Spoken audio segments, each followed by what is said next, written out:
Students 10 minute centre में आपका स्वागत है। आज हम लोग क्लास 10 के विद्युत धारा चैप्टर से कुछ टॉपिक्स को पढ़ेंगे। तो सबसे पहले है हमारा विद्युत आवेश यानी कि इलेक्ट्रिक चार्ज के बारे में पढ़ेंगे। तो किसी पदार्थ का अभाव गुण जिसके कारण उसमें विद्युत तथा चुंबकीय प्रवाह उत्पन्न हो जाते हैं विद्युत आवेश कहलाता है। इसे हम क्यू से रिप्रेजेंट करते हैं। इसका मात्रक कूलम होता है। अतः Q इक्वल टू हो जाएगा N इंटू E, जहाँ N क्या है, उस पदार्थ में इलेक्ट्रॉनों की संख्या है तथा E इलेक्ट्रॉन का आवेश है। एक इलेक्ट्रॉन पर 1.6 इंटू 10⁻⁹ कूलम आवेश होता है। अब देखिए इसके बाद से अगर हमको चाहिए कि अगर हम n बराबर यहाँ पे 1 रख दें तो Q बराबर हो जाएगा आपका E। तो यहाँ से एक कूलम आवेश का परिभाषा देखेंगे हम।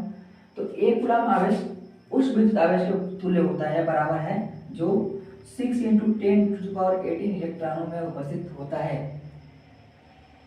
यानी कि एक कूलम आवेश का मतलब हो गया कि 6 गुणे 10 घात इलेक्ट्रॉन 18 इलेक्ट्रॉनों में जो कुल आवेश होता है वह एक कूलम आवेश के बराबर होता है। अब हम आगे चल के धनावेश और ऋणावेश के बारे में पढ़ेंगे।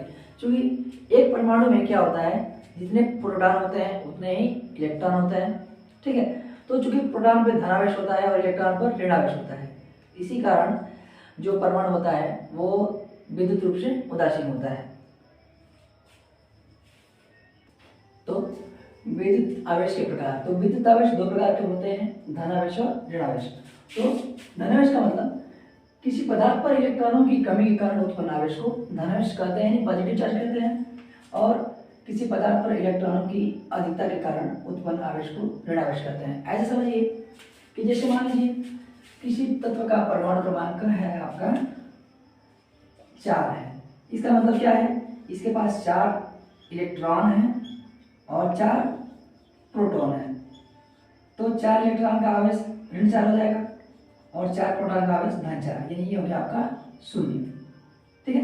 यानी कि ये आपका क्या हो गया, विद्युत रूप से उदासीन हो गया। लेकिन अगर इसमें एक और इलेक्ट्रॉन बढ़ जाए, ठीक है, तो 5 इलेक्ट्रॉन हो जाएंगे और 4 प्रोटॉन हो जाएंगे, ठीक है। 4 प्रोटॉन हो जाएंगे, ये ऋण 5 हो गया और ये आपका 4 हो गया, यानी कि ऋण 1। यानी कि जब किसी पदार्थ में एक इलेक्ट्रॉन बढ़ जाता है तो उसका आवेश ऋण 1 आवेश हो जाता है, निगेटिव चार्ज हो जाता है। और अगर यहाँ से 4 है, एक इलेक्ट्रॉन निकल जाता है तो 3 इलेक्ट्रॉन हो गए और 4 प्रोटॉन हो गए। तो यहाँ पे -3 और +4, यानी कि हो गया आपका +1। यानी कि जब किसी पदार्थ से एक इलेक्ट्रॉन बाहर निकल जाता है तो उस पदार्थ पर धनावेश आ जाता है, और जब किसी पदार्थ में एक इलेक्ट्रॉन बढ़ जाता है या जुड़ जाता है तो उस पदार्थ पर ऋणावेश आ जाता है। तो आगे बढ़ते हैं विद्युत धारा यानी कि इलेक्ट्रिक करंट के बारे में। तो किसी चालक में विद्युत आवेश के प्रवाह की दर को विद्युत धारा कहते हैं, यानी कि प्रति सेकंड किसी चालक से कितने इलेक्ट्रॉन प्रवाहित हो रहे हैं या कितना आवेश प्रवाहित हो रहा है, उसी की माप क्या है, विद्युत धारा है। इसे I से रिप्रेजेंट करते हैं। तो I बराबर हो जाएगा Q/T। अब बात करते हैं इसके मात्रक की। तो देखिए आवेश का मात्रक होता है कूलम और समय का मात्रक होता है सेकेंड। तो कूलम प्रति सेकेंड, इसी को बोलते हैं हम एम्पियर, यानी विद्युत धारा का मात्रक क्या होता है, एम्पियर होता है। अब कहा जाए कि 1 एम्पियर क्या होता है, तो देखिए I बराबर Q/T होता है। तो बात कर रहे हैं इसके मात्रक की। तो देखिए विद्युत आवेश का मात्रक कूलम होता है और समय का मात्रक होता है सेकंड, यानी कूलम प्रति सेकंड, इसी को हम बोलते हैं एम्पियर, यानी ये विद्युत धारा का मात्रक होता है। अब 1 एम्पियर क्या होता है, ये देखिए चूंकि I बराबर होता है Q/T, अगर Q बराबर 1 कूलम हो और T बराबर 1 सेकंड हो तो I बराबर 1 कूलम बटे 1 सेकंड, यानी कि 1 एम्पियर। यानी कि यदि किसी चालक से प्रति सेकंड 1 आवेश प्रवाहित होता है तो उसमें बहने वाली धारा का मान हो जाएगा 1 एम्पियर, ठीक है।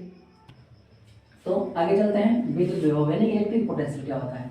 अब देखिए अगर मान लीजिए एक +Q धनावेश है, इसको विद्युत क्षेत्र के अंदर किसी बिंदु तक लाने में हमको डबल कार्य करना पड़ता है। तो इस किए गए कार्य को ही हम क्या कहते हैं, विद्युत विभव कहते हैं। यानी कि एकांक धनावेश को अनंत से विद्युत क्षेत्र में किसी बिंदु तक लाने में किए गए कार्य को उस बिंदु का विद्युत विभव कहते हैं। भी और इसको W से रिप्रेजेंट करते हैं। ठीक है, यदि Q आवेश है, इस Q आवेश को अनंत से किसी बिंदु तक लाने में, यानी कि इस आवेश को अनंत से किसी बिंदु तक लाने में किया गया कार्य W, तो W बाई Q वो ये क्या हो जाएगा, उस बिंदु का विभव हो जाएगा।